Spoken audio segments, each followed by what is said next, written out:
Here. Court's call to order.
Is a confirmed chicken thief. He has no place in this God-fearing community. He is a vagrant. He cometh from no man knows whence. Since arriving in our midst, he has been known to do no honest work. The Commonwealth of Kentucky asks, yea, demands, that he be adjudged guilty and sentenced to 6 months on the chain gang.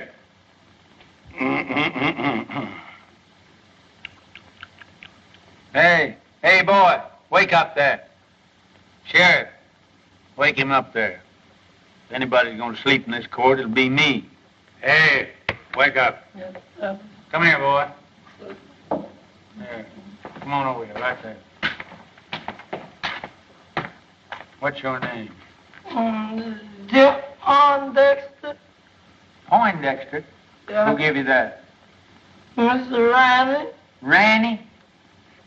You mean Major Randolph Poindexter from down at Pine Bluff? Yeah, Pine Bluff. Oh. Well, looks like you Poindexters is always getting mixed up with some chicken somehow. Hey, Sergeant, it seems like I recollect you and Major Randy having some connection with the flesh of the fowl at one time. You're good if we didn't. You know, Major Randy was the fire-eatingest soldier that ever chased a yank up a tree. You know, Billy, you and me pretty near starved that day when we went foraging for a snack after the Battle of Chickamauga. Chickamauga? No, it was the Battle of Kennesaw Mountain. There's no such a thing as Chickamauga. Oh, you're both wrong. I'm not wrong. It was the summer of '63, and we were just outside of Nashville. No, Billy's right. I remember. For wasn't I there with you? Your Honor, the Commonwealth objects to this digression. Now, Senator, now the point is that the Major, he acted the part of a gentleman and a soldier, and he removed the temptation from out of our path by eating up all the fat hens in the whole bunch and leaving us nothing but a lot of old skinny Dominic roosters. You remember, boy? Come to think of it, Billy, they were Plymouth Rocks. There was no such a thing that was Yankee chicken. There was Rhode Island Red. I know because I could touch the Plymouth Rock. Yankee was Rhode Island Your Honor! Dominic. Your Honor! It was Dominic. Is this a court of law? I know that. I ask you, is this a court of law? Now, Senator, don't get on your high horse that way. You know, we ain't in a great big hurry, but incidentally, what are you charged with there, boy? Nothing, Judge, but I wasn't there, them chickens showing up. I just fishing. Fishing? Where was you fishing? Down Sleepy River. Ain't no fish in Sleepy River. Ah, son. Ain't neither. Full of catfish. Doc's right, Jimmy. Yeah? Sure is, white folks. I catch bullet catfish in there that long. There's your proof he's lying. Here, come here. What do you use for bait? Oh, I got a hunk of beef liver. Beef liver. Yeah, I take the That's beef good. liver and put it on the hook and chunk it out there. Let them have the first piece for nothing, see 'em. Then you put some more on that and chunk it out there. And then they think they're going to get that for nothing. And you catch them as long as you got the liver. And I go down there all the time and I don't care nothing but that liver. Right, just but it's doing coming on.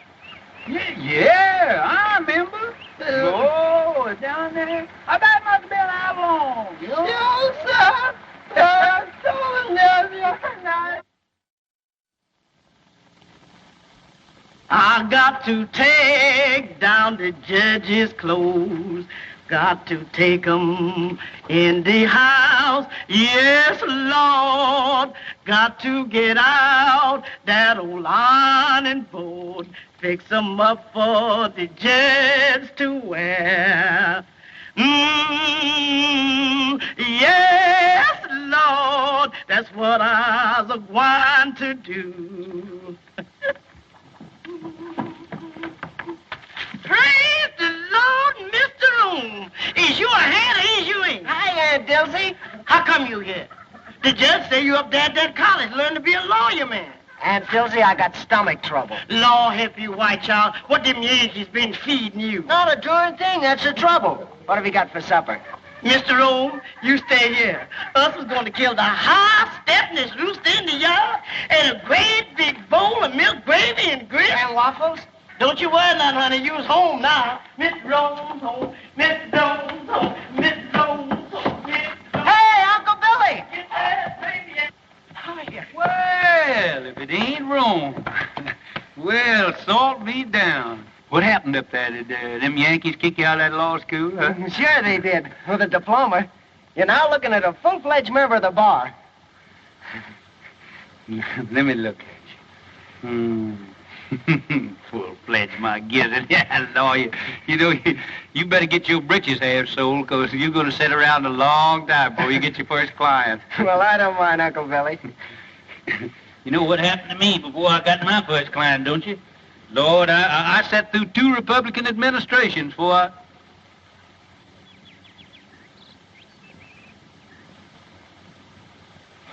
Who are you playing? Oh, I'm just doing a little practicing here for the championship. I got Jeff here. He's doing the retrieving for me. Me and Herman Felsberg is going to play against Jimmy Bagby and Doc Lake. 2 of them balls down there, will you, Jeff? 2 again. Mm-hmm. Remember the last time? I'm going to show you what had happened to Jimmy Bagby now. If he's, just want to show you how far I can... Ooh, look at... Look at them Yankee shoes you got on there, Jeff. Look at that. Yes, I never seen shoes with buttons on them before. I seen pants, but... Oh, say, that's fine. Oh, just take your button shoes with you and just step that off and see just how far it is. All I right, think that's Uncle about Bill. a record. 1, 2, 3, 4.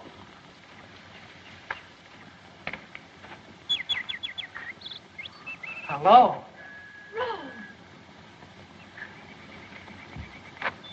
Glad to see me? Why, I thought you were still up north. I got in this morning.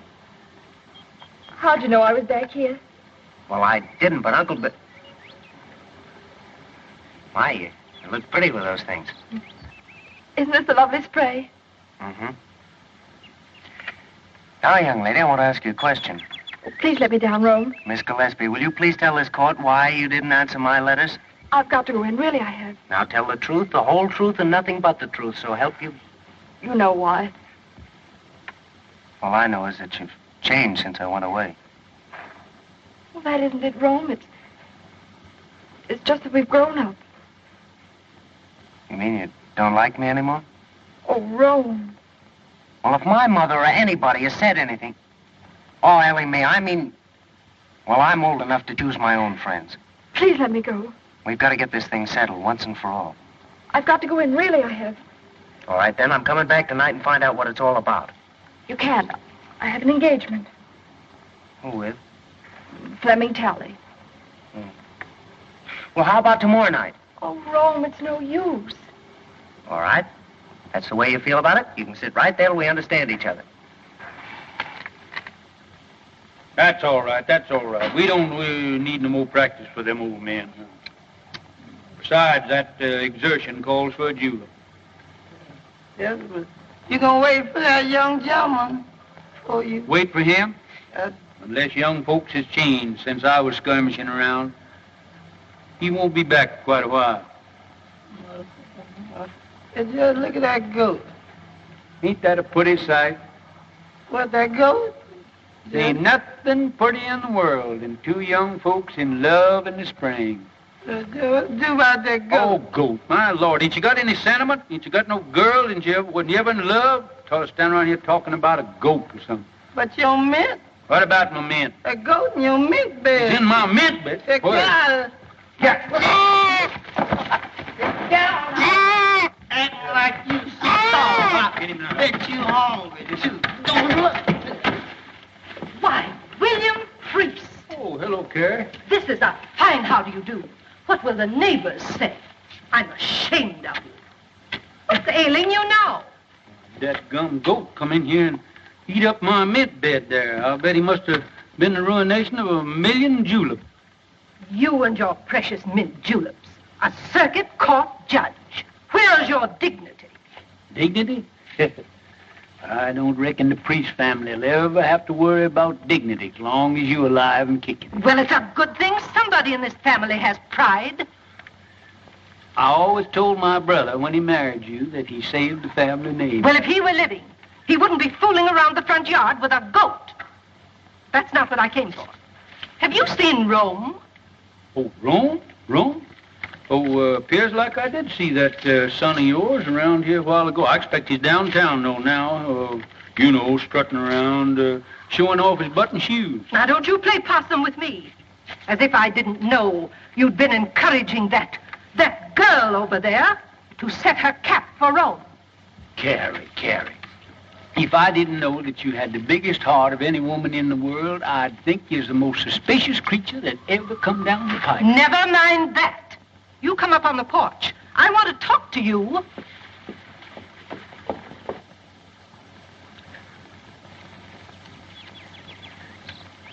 If I'd have known that's the way you felt about it, I wouldn't have hurried home so fast.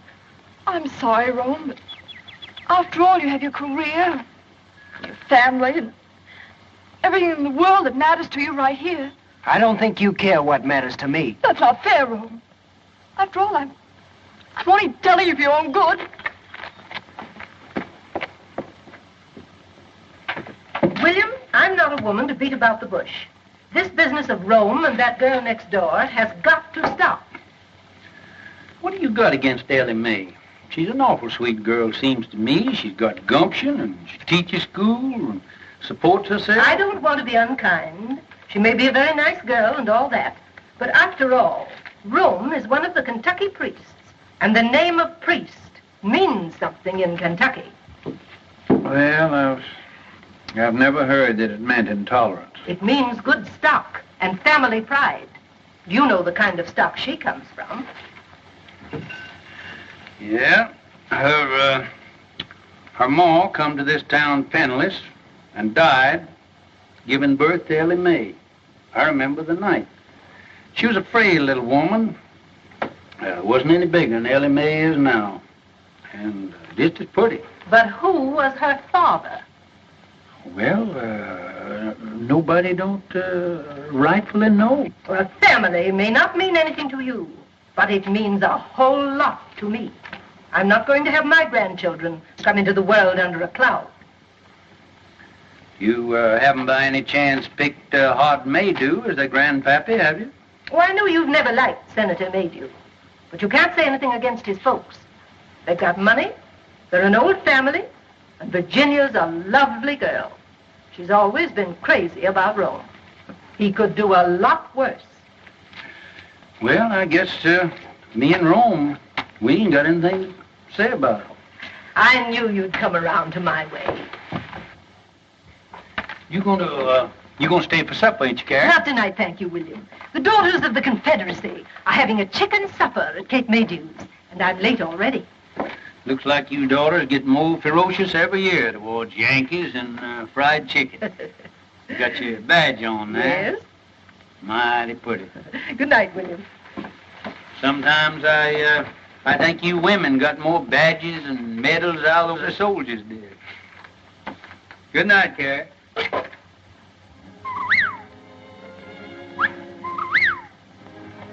Listen to that old whippoorwill calling his mate. Him and his kin has been nesting around here for nigh on 30 years. It's a lonesome kind of sound, isn't it, Uncle Billy?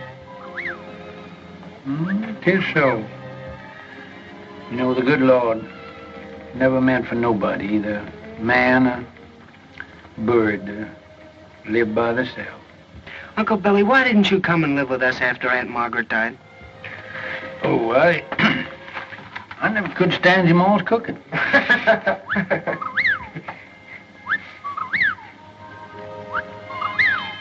Oh, fine swing over there on that other porch. I wouldn't be surprised if they ain't a pretty girl sitting in it now. She's got another fella tonight. Ellie Mae sure is pretty. Fella gets her will certainly have to do some prancing, he can't sit around and look glum all the time. There he is now. Who? That Flem Tally. The barber? Yeah. Gives off a poor shave. Whoa. Whoa, Bert.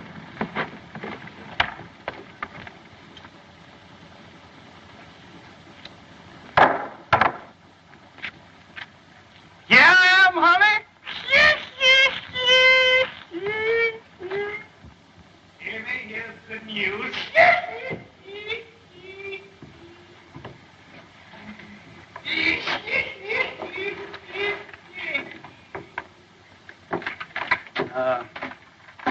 Son, there ain't nothing will get your mind off women folks like work. Will you run back in my library there and get my old Kentucky Code of Statutes? It's an old calfskin book up on the top shelf there. That gets me, that brand there. Long years, I'm just gonna see if I can't stop him. Gabby Rives and Joe Herringer, you know, the boys that work for me down at my barber shop. Well, they comes to me tonight and wants me to go over to Old Town. Some high-flying gals over there. But I tells them no. I can have all the fun I want right here at home. Now, guess who I was talking about? Couldn't I make you some lemonade? Lemonade? Sure, honey. And I got something to sweeten it with. Right out of the mountains and kick it like a mule.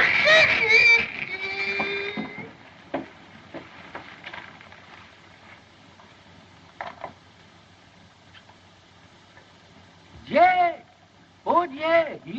You see anything I met a Flem Tally, a barber man around here? No, what'll he be doing around here? I don't know, Judge, but they're headed this way for him. What are you talking about? Who's they? Some lady's pappy in a 2-barrel shotgun. He said Mr. Tally's been messing around. He sure is in a killing mood. You mean that he's going to annihilate him? No, sir. He just going to shoot him. That's all. Well, there ain't a thing that I can do about it. My job don't stop until they've got him all laid out in the morgue, full of buckshot, cold and dead. and ready for burial. Then I steps in. But you, Judge, you the law. Oh, I can't do a thing about it, as I said before, until the shooting is over. And then I'll certainly see that the murderer gets a fair trial.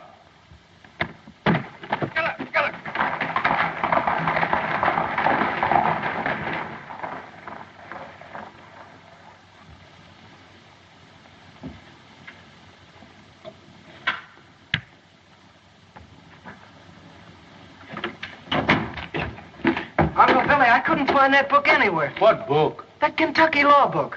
Oh, maybe I didn't have one.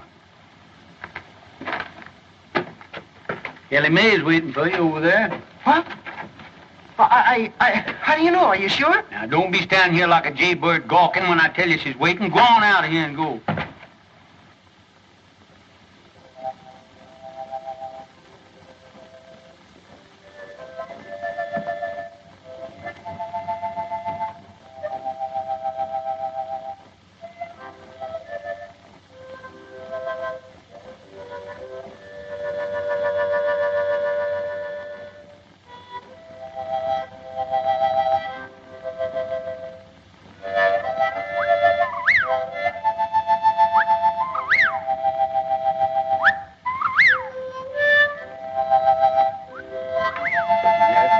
Whippoorwill. Mighty poor company on a night like this. Good night, Dad.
Long time, honey, since you and the babies went away. Oh, Rome come home tonight.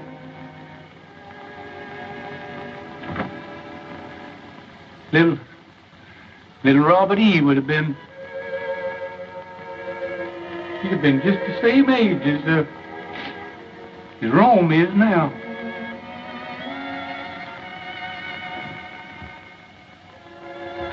I guess it's Rome coming home is what makes it seem more lonesome than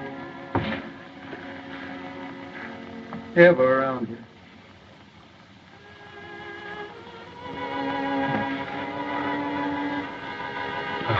Honey, you know that fella that he enlarged that tin type, he sure did a pretty job. I wish you could see it, honey.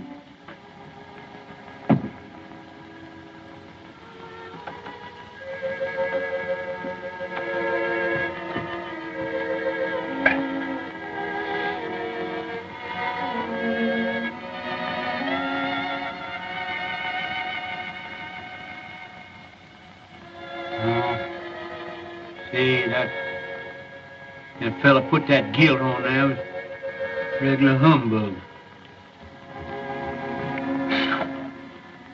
get that fixed.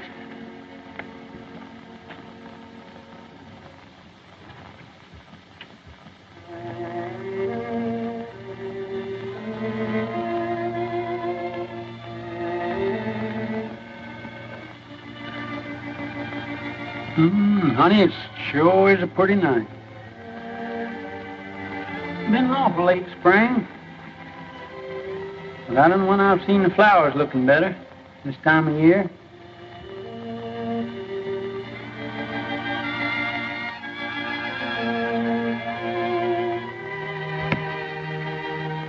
People are funny things. Always got their eye set on something. Jerome, he's got his eye set on Ellie Mae, and Carrie, she's got hers set on old Hard Maydew's daughter, Jerome. Old Hard, he's got his eye set on my job. Some of them's gonna be disappointed. Them honeysuckles sure do smell sweet. Seems like I just can't get my nose full enough of them.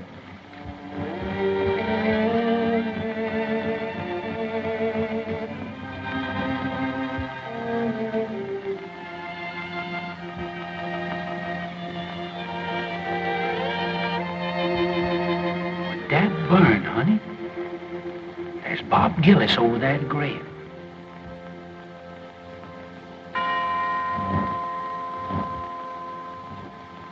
It's at Ellie Mae's mother's.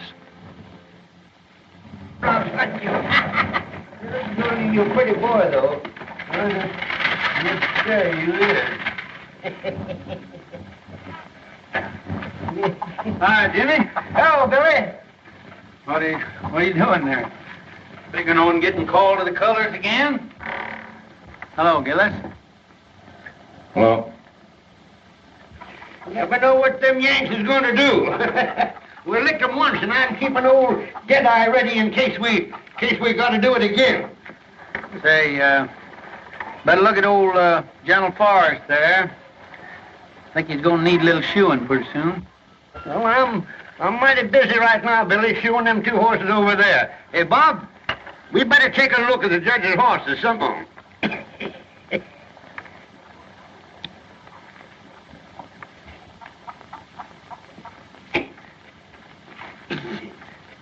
Now, Snifter, good corn. You can smell the feet of the boy that plowed it.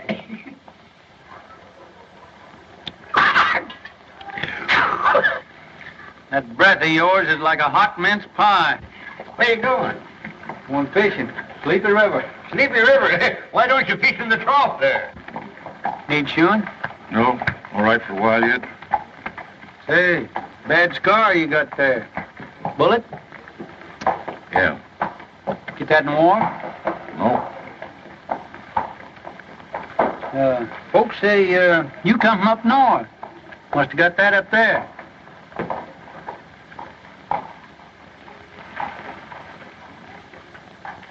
We'll talk to Jeff first, find out anything. Hey, wake up here. Somebody come along, steal a horse, and leave you sitting here holding the line.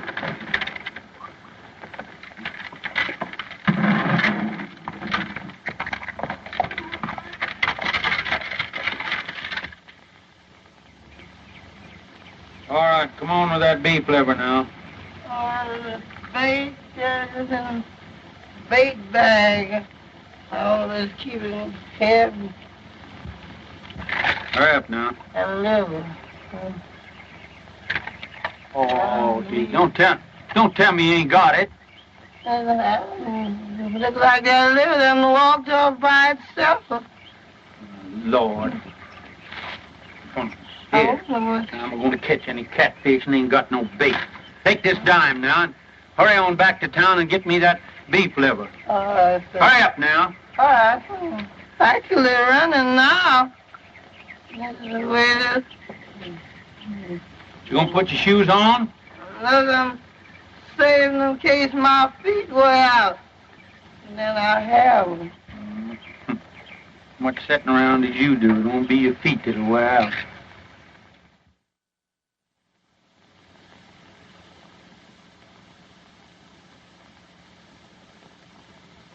Master Jesus wrote me a note. He wrote it on the wall.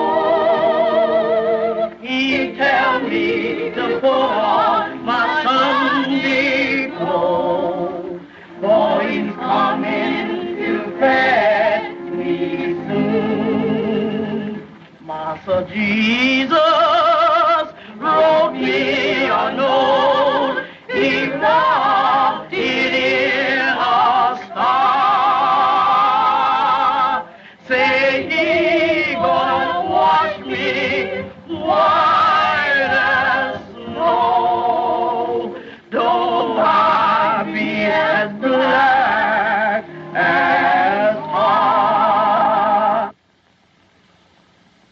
Because I got a hat and this good old pretty vest hanging up in there doing nothing. Fine crab. Well, plague take you, I thought I told you to stay away from that Yeah, vest. but Judge, it got hung up on Yeah, you got my coat on there, too. Yes, but this old skunk coat. Skunk coat? I mean possum. What do you mean, possum? Rabbit. Rabbit? Say, listen, every inch of that is raccoon. Better be raccoon. I took it off a rich Yankee. Now you get in there and put them things away from there. Better get on over at that festival there. Dilsey might be needing you, too. How are you, Judge? Just Oliver, Evan, just Oliver. I'm afraid it takes ice cream and cake to get you old soldiers out of it, Judge. Yeah, if the Lord ever gets in a jam, why, he knows who to call on. That's right. Going to church isn't everything there is to it. Evening, Senator. Good evening, Reverend. Good evening, Judge Breeze. Good evening, Hart. As one of our best churchgoers. Yes, it's surprising how far some men will go to get a few votes. Too bad we didn't get rid of him and get him off up to Congress there after him spending that term in the state Senate. I understand he thinks you deprived him of that honor. Me? Great Democratic Party and Thomas Jefferson. Evidently, the senator doesn't see it that way. Tell me that his cases in your court have taken on the appearance of a personal feud now that he's a candidate for your job. Oh, I wouldn't say that, Ashby. But I am going to have to get out and do some mighty tall electioneering, you know. Hart he's a spellbinder in a silver tongue from way back. I'm just an old country Jake who kind of a baby kisser. I ain't got much to offer the boys in the way of rhetoric. I understand he doesn't approve of your grammar. My grammar.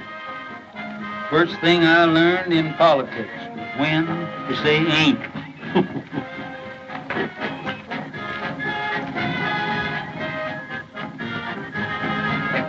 Speaking of ice cream, did I ever tell you about Shiloh? Didn't I? Wait a minute, Doc. Wait a minute. How did you hear this? Well, come here. Come on back here. Let me hear this. It was the eve before Shiloh, and them orders had to get across the river to General Beauregard. What did I do? I took off my clothes and I stuffed the orders in my mouth and I plunged in. It was pitch dark. Well, sir, I was going... Good evening. Swimming again, Jimmy? Where was I? Right in the middle of the river. Yeah, yes, sir. There you're swimming in 12 miles to go yet. And there I was, swimming and swimming, diving under and around. Yankee gunboats all around me, surrounded by Yankee gunboats, and me dodging them right in... Gunboats? Yes, sir. Putting them gunboats in there is a new tax, ain't it, Jimmy? Now, Rome. Now, don't you young people think you have to entertain us old folks? That's right. Run along now. They're getting ready for the candy pull. Perhaps Rome has other plans. Oh, no, he hasn't.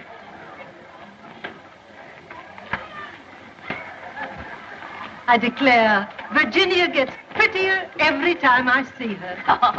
And I know you're happy to have Rome at home again. Oh, he's such a nice boy. Don't they look fine together? Look at them, Horace. Ah, yes. Youth, beauty. I remember when I first crossed the threshold of my young manhood and listened to the sweet murmurings of my heart. Oh,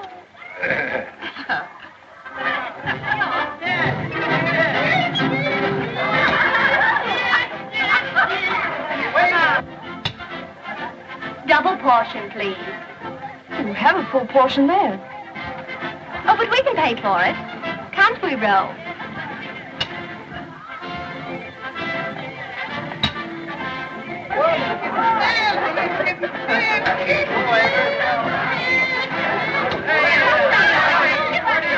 Gentlemen, I propose to conduct my campaign on a dignified basis.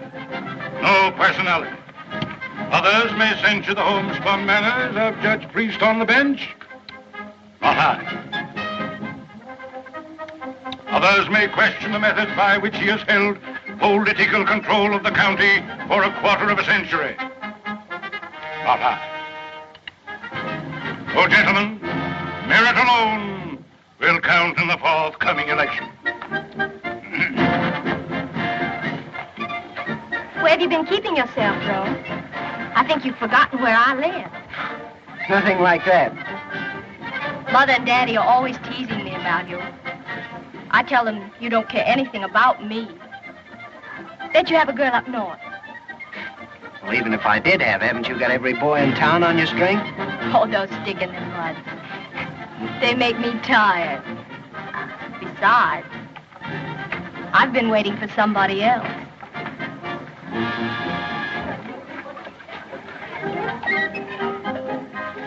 Attention.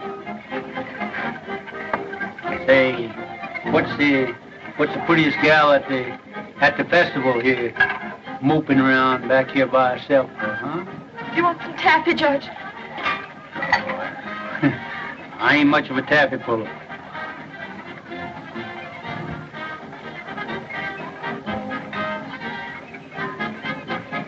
On second thoughts, you can give me a wad of that, too. All right, put the butter on your hands first.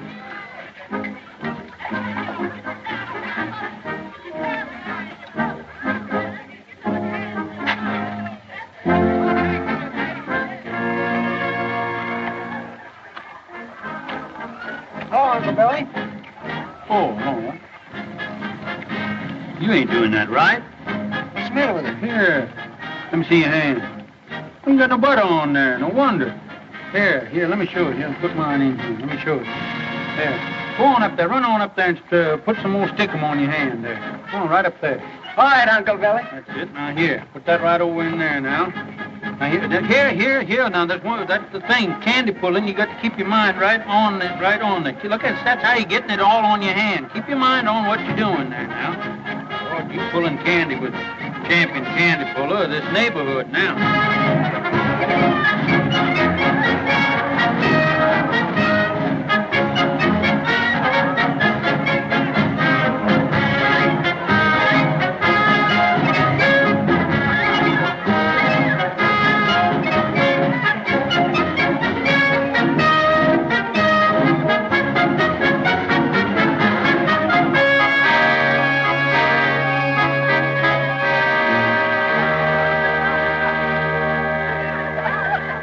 This is your fault. The sun shines bright in my old Kentucky home.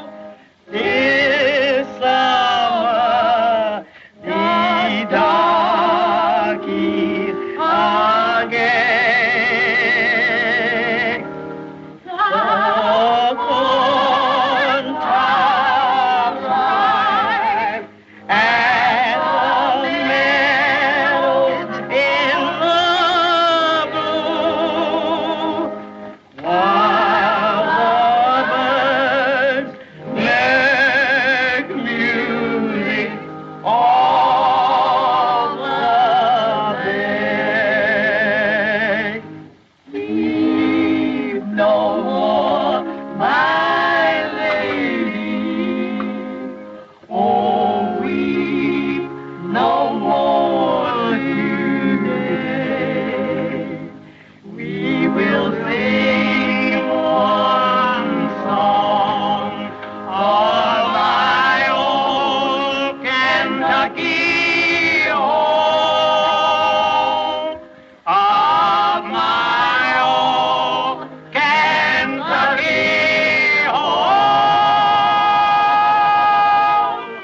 Morning, everybody. Good morning, Judge.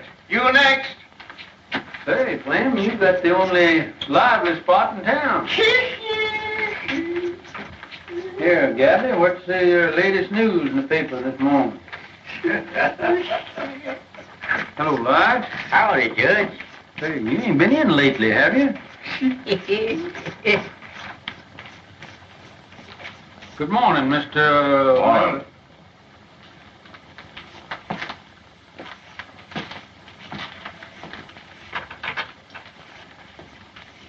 Nice day. Yeah. Oh, Flem, here she comes.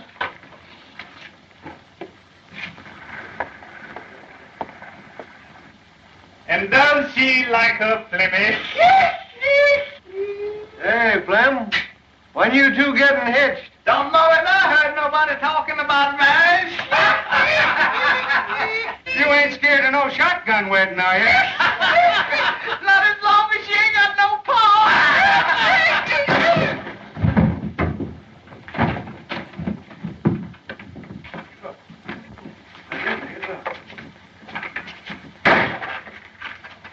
Say, that fellow's going to make himself mighty unpopular around here. That's right, Judge. Yeah. There's about 2,000 male citizens here that's going to be mighty sore at him. Yeah. When they find out that he punched you in the jaw before they could.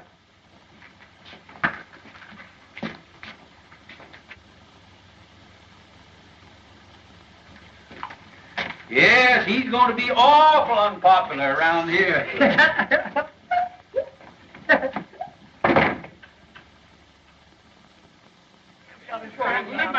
We're not licked to the last shots fired. You ain't going to have no excuse. I got the grounds in All good right, shape. yeah. You choose up with, Billy. There you go. Yeah. 1, 2. Oh, your hands shook.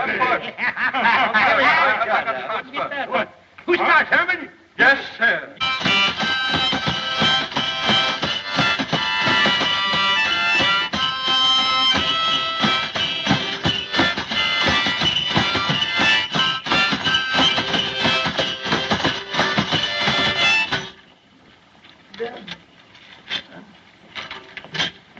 My wife and I live all alone in a country called our home. Don't put enough in that, just like more than that.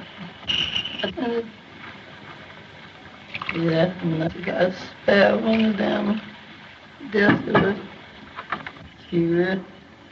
I ain't trying to tell you what to do, but I just like always think somebody trying to. Hey! Cut them monkey shines. How you expect a judge to win that croquet game with no solace in his stomach? Hey, Desi, you done forgot the jug. The jug here. All right, you can't say I never told you now. Leaving somebody here with all this stuff. I bet she gonna blame me for... Don't see you around much. No. Trying to keep to yourself, don't you? Yeah.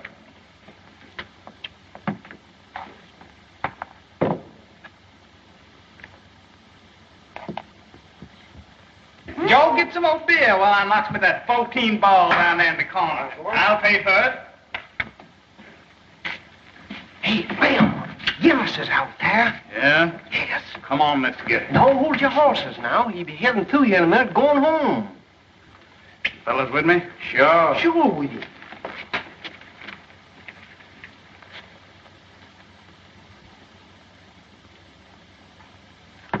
Another? Nope.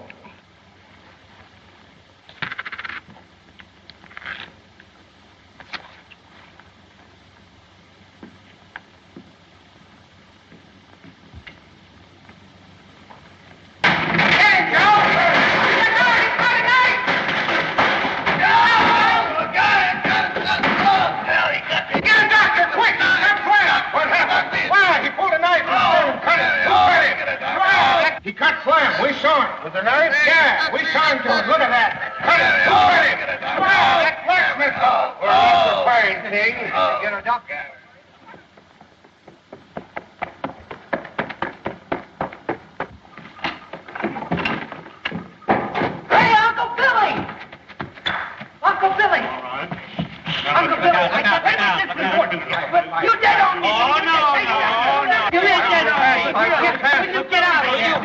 man, you are already out of the game. You're out. Get out of here.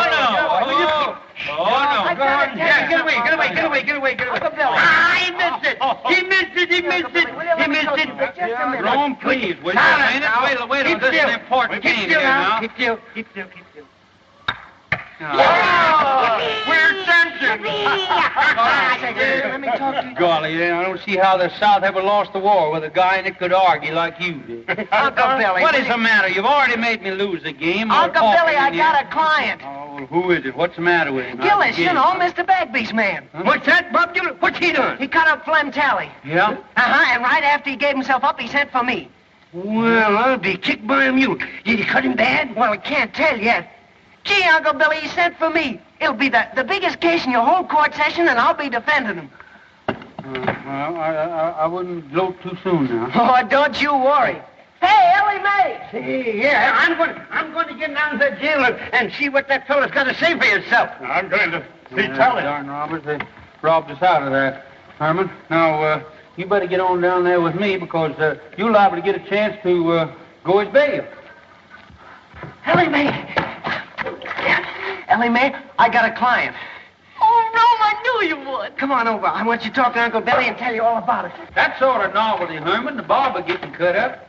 Whoever cut him up couldn't have cut him much if they used the barber's razor. Where's Rome? I won't have it, that's all. He's getting mixed up with that kind of people. Oh, what's he done now? Well, he's done enough. Mother, what's the matter? Something wrong? If you're in the habit of discussing your affairs before strangers, I'm not. Well, Ellie Mae's not a stranger. Excuse me, Rome, I'll go. No, wait. All right. I have nothing to hide. Carrie, what's the matter? Have you been out in the sun too much? You shut up, William Priest. I hold you responsible for everything that's happened. Are you going to defend that man? Mr. Gillis? You bet I am. Oh, no, you're not. Mother, what do you mean I'm not? I suppose you know what's behind this drunken brawl? No? Well, then I'll tell you. They were fighting over that girl in a saloon. Mother, that's not so. Carrie, you can accumulate more misinformation in a shorter time than anybody who told you all this rigmarole. Virginia made you. Who? Virginia made you. Oh. She got it straight from her father. And brought it straight to you. She wanted to warn Rome. I know you've never liked me, Mrs. Priest. I know you've tried to stop Rome from going with me. And I know you think I'm not good enough for him. But let me tell you something. If Rome were half as mean as you are, he wouldn't be good enough for me. Well, of all things. Carrie, looks like you run second. Oh, no, I don't. If Rome's father were alive, he'd back me up. Rome's already got himself talked about all over town with this girl, and I'm not going to have him publicly defending her in court. Well, Rome, see how your mother feels about it, so looks like you lost your first client. It's certainly hard to get, too. No, Uncle Billy, I haven't lost anything. Rome? Mother, I think I'm old enough to know my own mind. I said I'd defend Mr. Gillis, and I'm going to go through with it.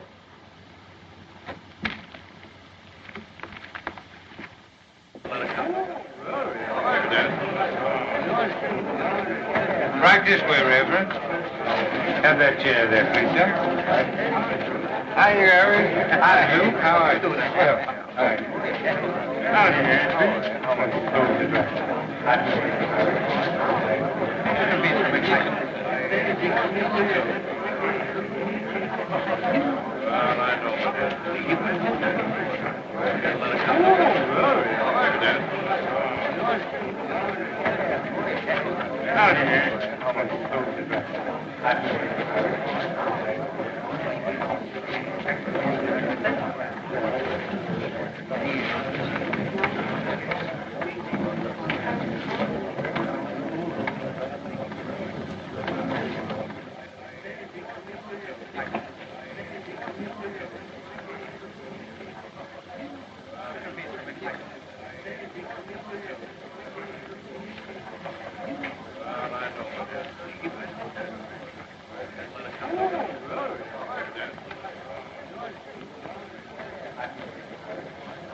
May it please the court. I would point out that for many years, a political and personal difference has existed between your honor and myself.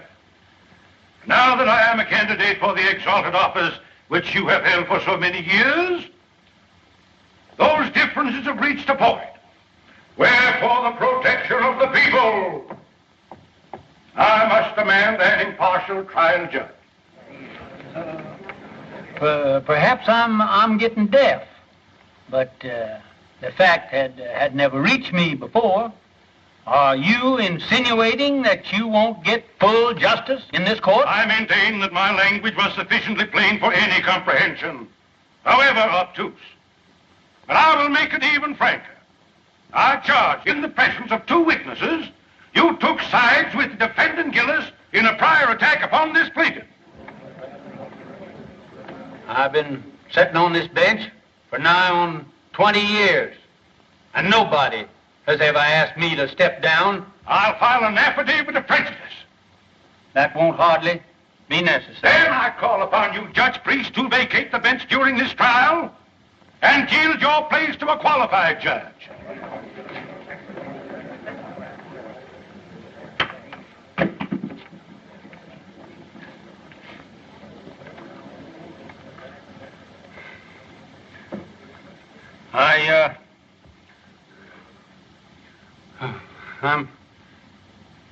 I'm not denying, Senator, that you kind of took my breath away. I guess I had just sort of got the habit that I was took for granted here on this bench. Gosh, I was putting you raised in this courtroom. When I quit fighting,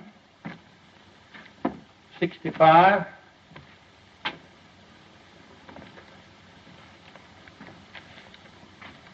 for what we thought was right, I kind of calmed down, found out I couldn't lick the whole United States. I come back here to my hometown, and I put up my shingle. It wasn't long before I was sitting on that bench.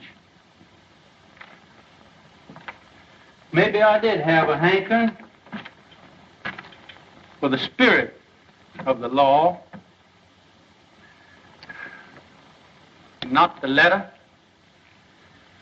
But as far as I know, nobody ever found cause to complain till now.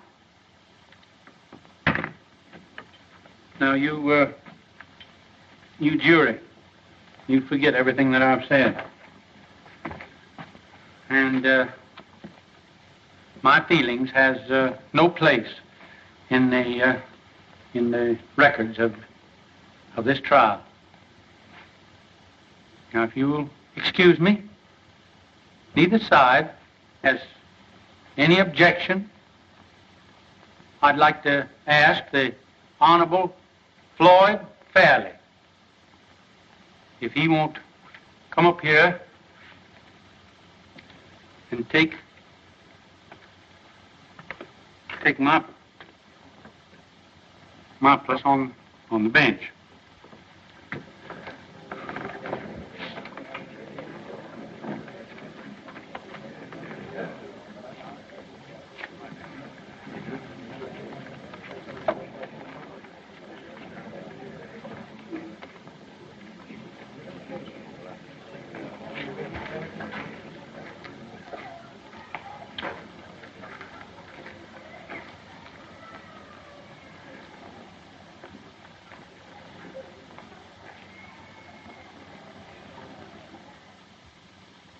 Well, what happened then?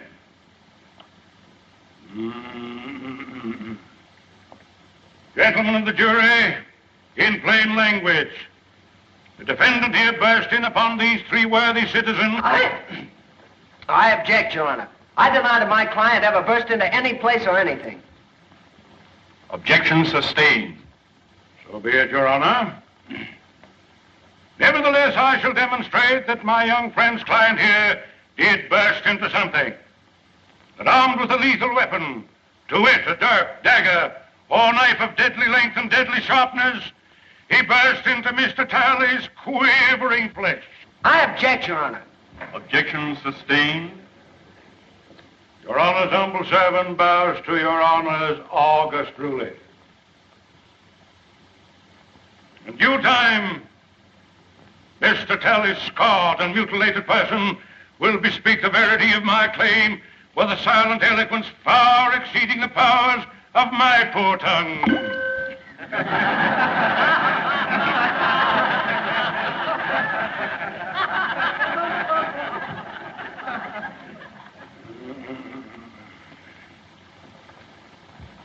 We was playing bottle pool when he come in and attacked at me.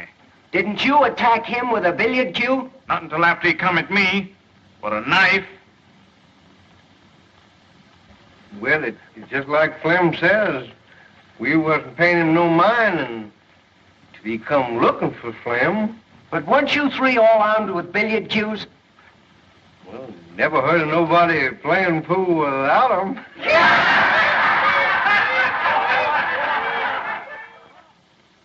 It's just like Flamin' Joe says.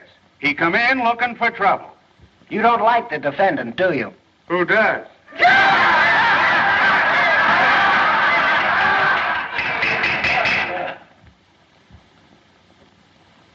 Your Honor, the defense is through with the witness. I should think my young learned colleague would be glad to be through with the witness. Your Honor, the prosecution rests.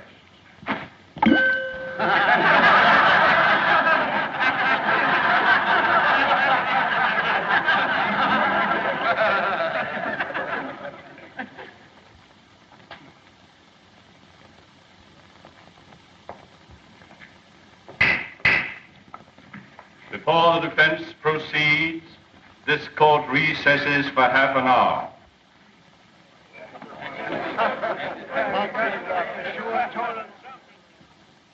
I don't know why you did it, Mr. Gillis. The Judge Priest told me what happened in the barber shop. Oh, you've got to tell the jury.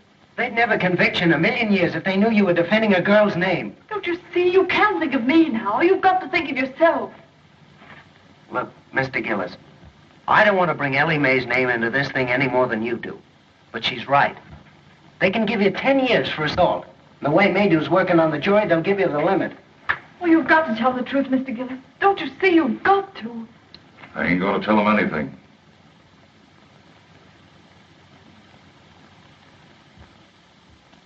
Yes, sir.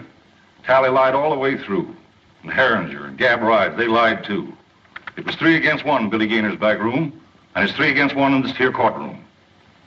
Have you ever been in any other cutting scrape in town before? No, sir. That's all. One moment.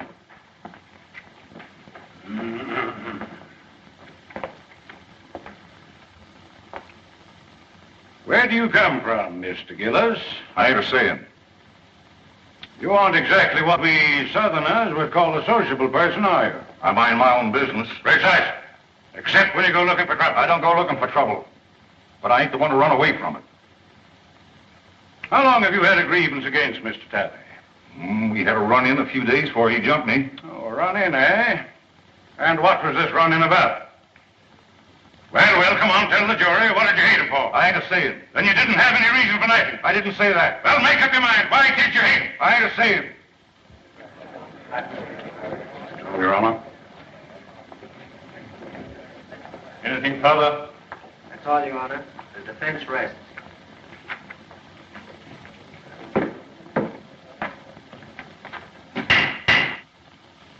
This court will adjourn till tomorrow morning. It is our hope that the summations will be brief, so that we may all attend the reunion ceremonies, which begin at noon.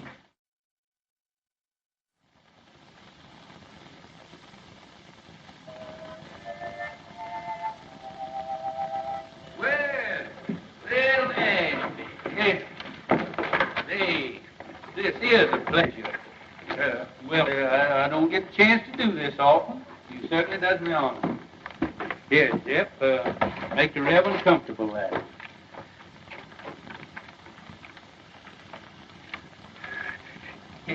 It looks like you kind of caught me red-handed there. Could I, kind of inveigle? Been a long, tiresome day, and it's mostly mint. No, thank you, William. I appreciate your sympathy. You know, I kind of thought that you'd be working on your Memorial Day address for tomorrow. Now, that'll take care of itself. What I'm worried about is this poor devil of a Gillis. You know Gillis? My trade takes me into queer quarters sometimes. Well, I feel just as sorry for that fella Gillis as you do, but I'm plumb out of it. Hart got the best of me. He sure did. Case is closed. It's all settled. I don't think Hart will, he'll be fool enough to reopen the case for nobody or nothing.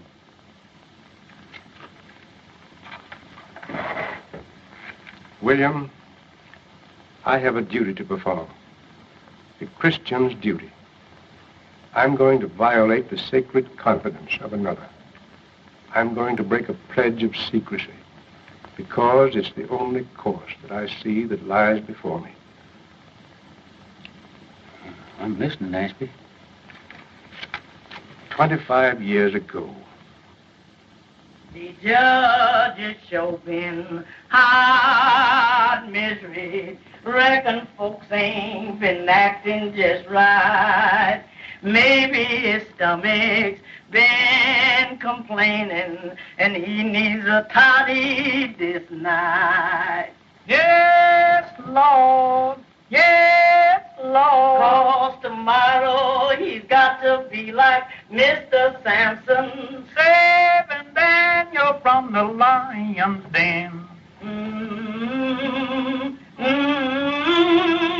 Saving Daniel from the lion's den. Yes, Lord.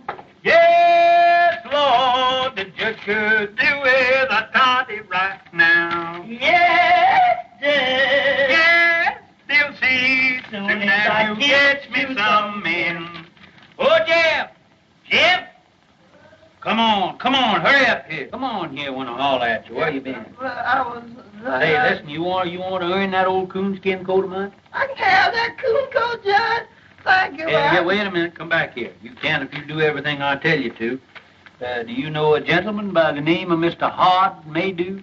Yes, that mean man, that coat house. Yeah. Well, now you see that he gets that, but don't you let him know how he got there. That's see? all I got to do. Yeah. Thank Say, you. wait a minute. Can you play Dixie on that thing there?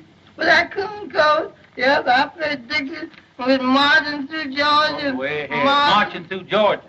Yeah. I got you out of one lynching.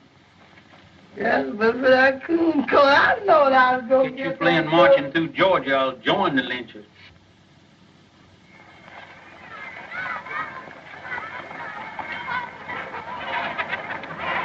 Hello, children. What do y'all got in your basket? Oh, the chicken.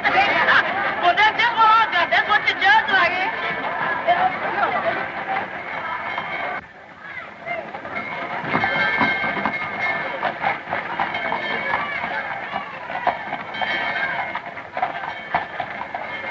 Hey, the jury's coming in.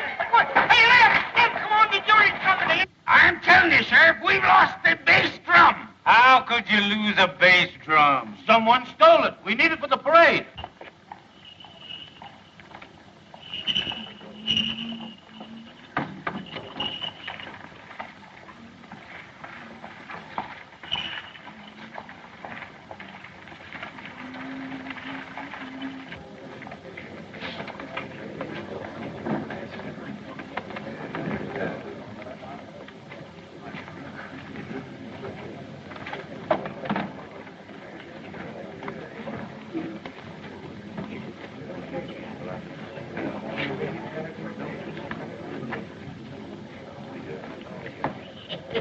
Thank you.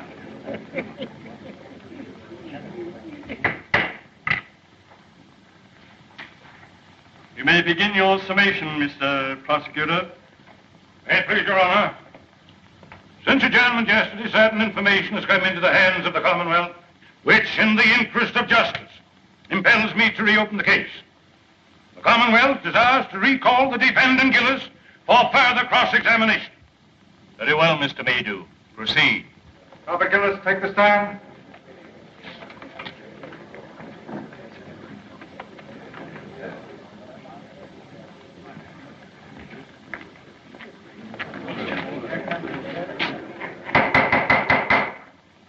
Your Honor, as I recollect our procedure, for the time being, I'm an ordinary member of the bar. In good standing? Not ordinary, sir, but absolutely in good standing. Thank you, sir. Thank you kindly. Then I have the honor of announcing myself as Associate Counsel for the defense. Seeing as the case has been reopened,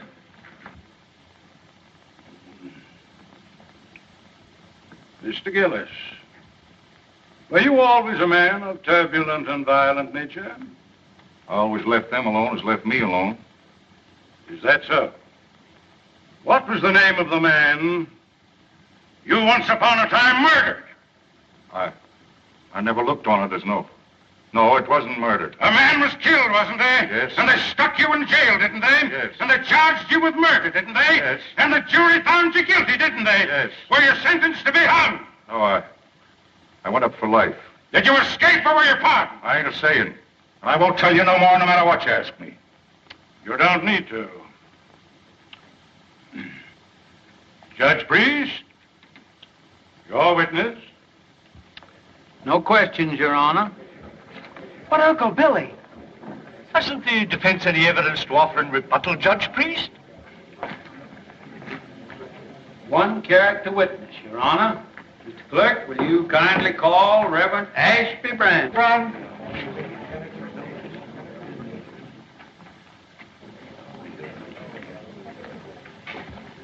You solemnly swear to tell the truth, the whole truth, and nothing but the truth in the case now pending in this court? I do.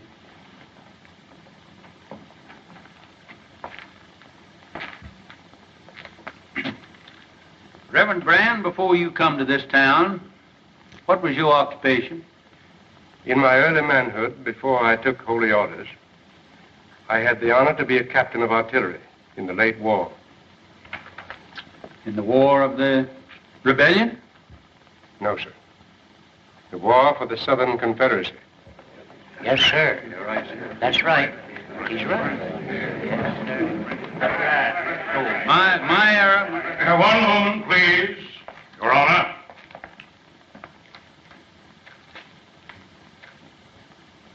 I yield to no man in love and everlasting devotion to that sacred lost cause for which my people fought and bled.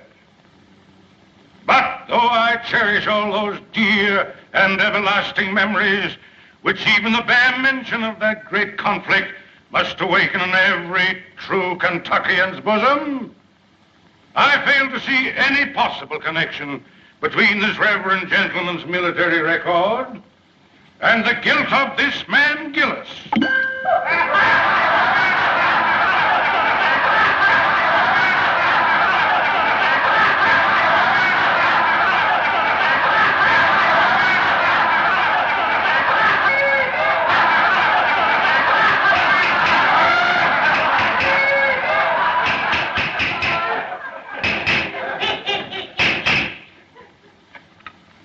I think the court will commit no grave legal error by allowing a minister of the gospel to tell his story in his own way.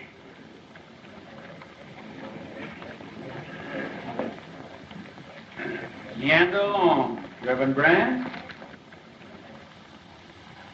As many of you know, I am a Virginian. On the day my state seceded from the Union, I enlisted. I was a private in Penn's Virginia Battery.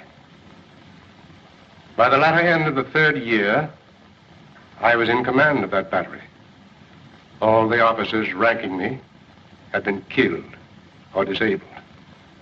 We lost heavily at Chancellorsville. And at Fredericksburg, we were almost wiped out. We kept our field pieces. We kept our pieces until the end. But we had not sufficient men to man those guns, nor anywhere to turn for more men.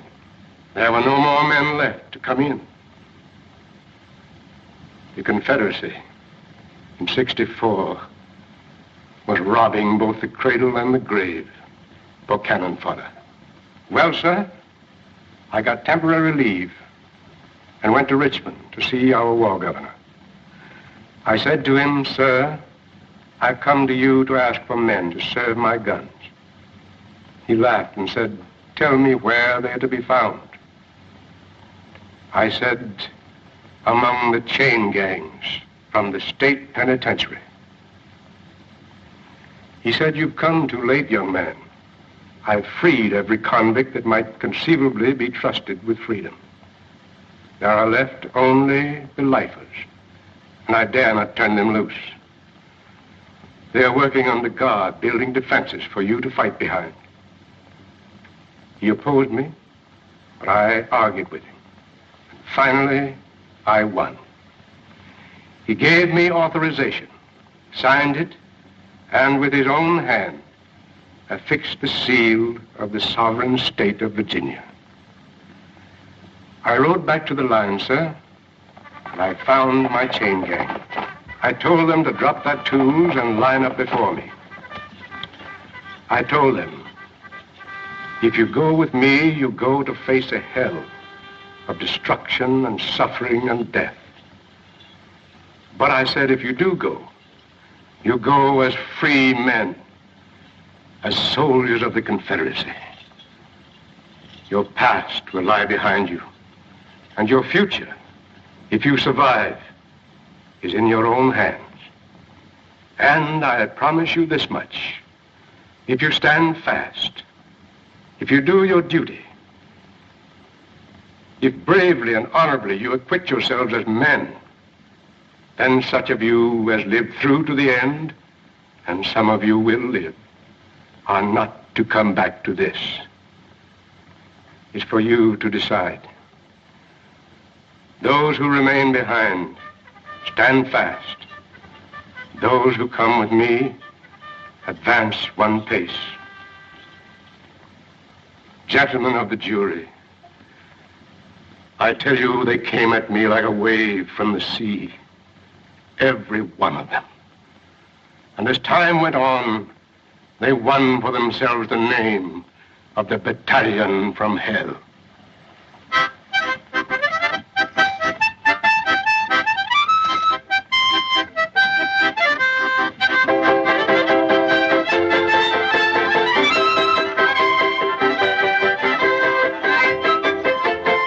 Those men, those felons, with the scars of their shekels still on their legs, they fought for the South like men, none better. And they died like men, most of them. I was one of those men of whom I wish to speak a special word of tribute. He stood out for his courage and his fidelity, for his worth as a soldier and a man. Most of all, for his invariable truthfulness under all circumstances. He was from the mountains of my own state, a man who spoke little, but did much. I saw him once go out under fire during a battle to rescue at his own risk a wounded Union officer who lay there helpless between the lines. Another time, our stars and bars was wrested from our hands. We fought breast to breast that day.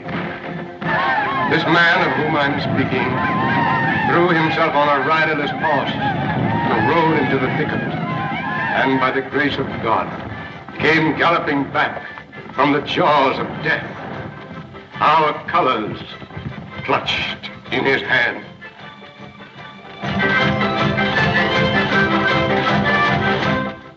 And another day, when every man who served his gun, excepting him, was down, I saw him when the Union infantry charged, sitting astraddle his useless gun, and with a rammer for his only weapon, waiting for the enemy to come within reach. The countercharge from our infantry saved him.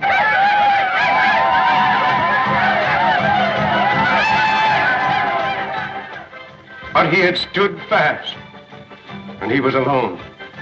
After the surrender, I kept his secret. I kept it to this very hour.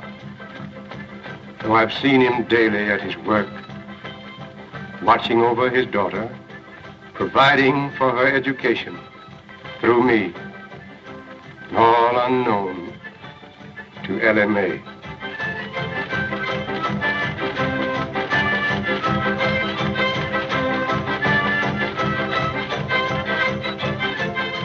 Gentlemen, as a soldier, I knew that man as Roger Gillespie.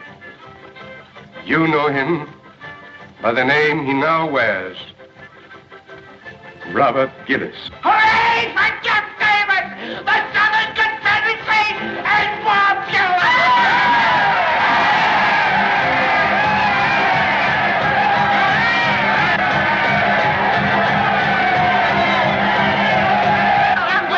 Get out of the way! Can't you see that poor, helpless child needs a mother?